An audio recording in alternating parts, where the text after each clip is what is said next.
This is Simon Price, aka How to Schizophrenia, and in today's video I'm going to be talking about productivity. A quick little hint before I go to the video. I'm sorry for not posting for a couple of, I don't guess, months now. I'm busy writing a constructed language I'm making, and for my fantasy book.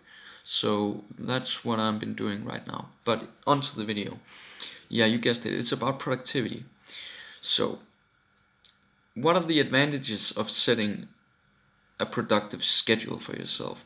Now, one of them is restitution, clear mental health and mind.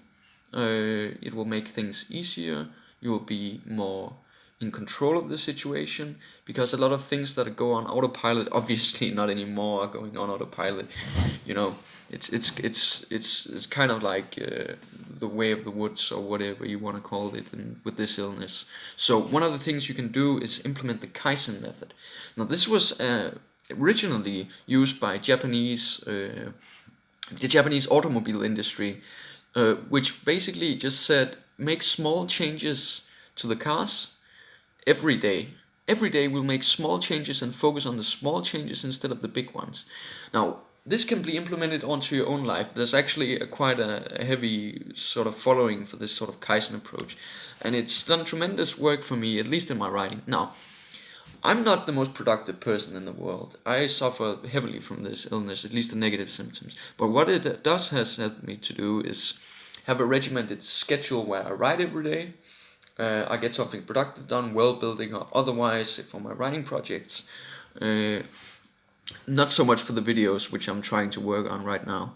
But hopefully that will change. So what you can do is, instead of approaching, like, it could be a simple thing, like your fucking dishwashing stuff in the kitchen, or you're cleaning your house, or doing a small chore, or even just doing some work or something like that been piling up.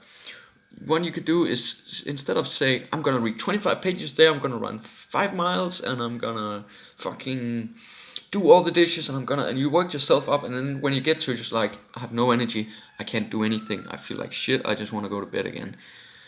This is a problem, because you're setting so big a goal that you can't handle it, instead of focusing on the small attainable goals which can be attained within your reach. So maybe you'll say, today I'll wash 5 dishes. I'll wake up at 8 a.m. and wash 5 dishes. Now, what you want to do is construct a habit first, before you go into all of this. So take small steps. Once you maybe wake up, you look at that dish pile over there, you wash 5 dishes. Then you go about your daily life. If you can do more, then great, then just keep adding on. But for now, this is more important, to have your routine. So wake up at 8 a.m. and then do one thing. You can do everything else. You can go about your daily life exactly as you did, as long as you have that routine. Next day, you wake up at 8, you do a little thing around the house, and sooner or later you can keep building on. Now, if you really want to go over in on this depends on what kind of person you are. You can take it to just have a lot of insane goals that you're gradually working up towards, until you feel confident and happy enough and productive enough to handle those kind of things.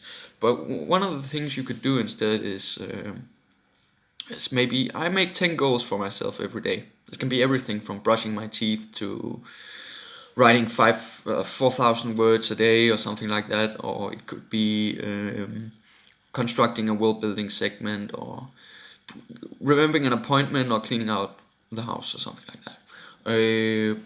So I don't reach the 10 goals. That's not important to me.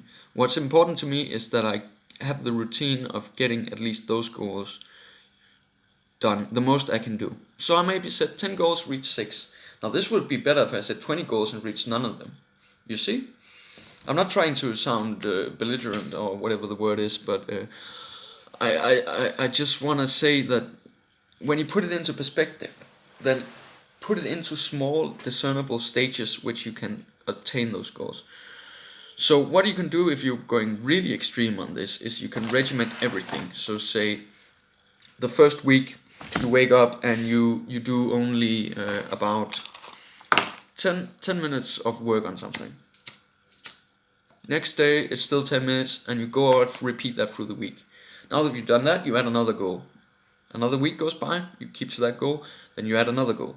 Now the problem with the Kaizen method is, if you stop and you fall off the wagon, you're gonna have to restart and reboot the system. But the upsides are that you're gradually exposing yourself out of your comfort zone in order to, improve slowly over time, which in my opinion is the best way to go about it, but we're all different. I mean, if you find another solution that works for you, then go ahead and do it. I just thought I would let this one sink in. Yeah, if you didn't know about it, at least. Yeah, so hope you have a great day. Leave your notes in the comments and everything. I would love to check them out. I try to answer all the comments. So yeah, have a great day. Bye bye.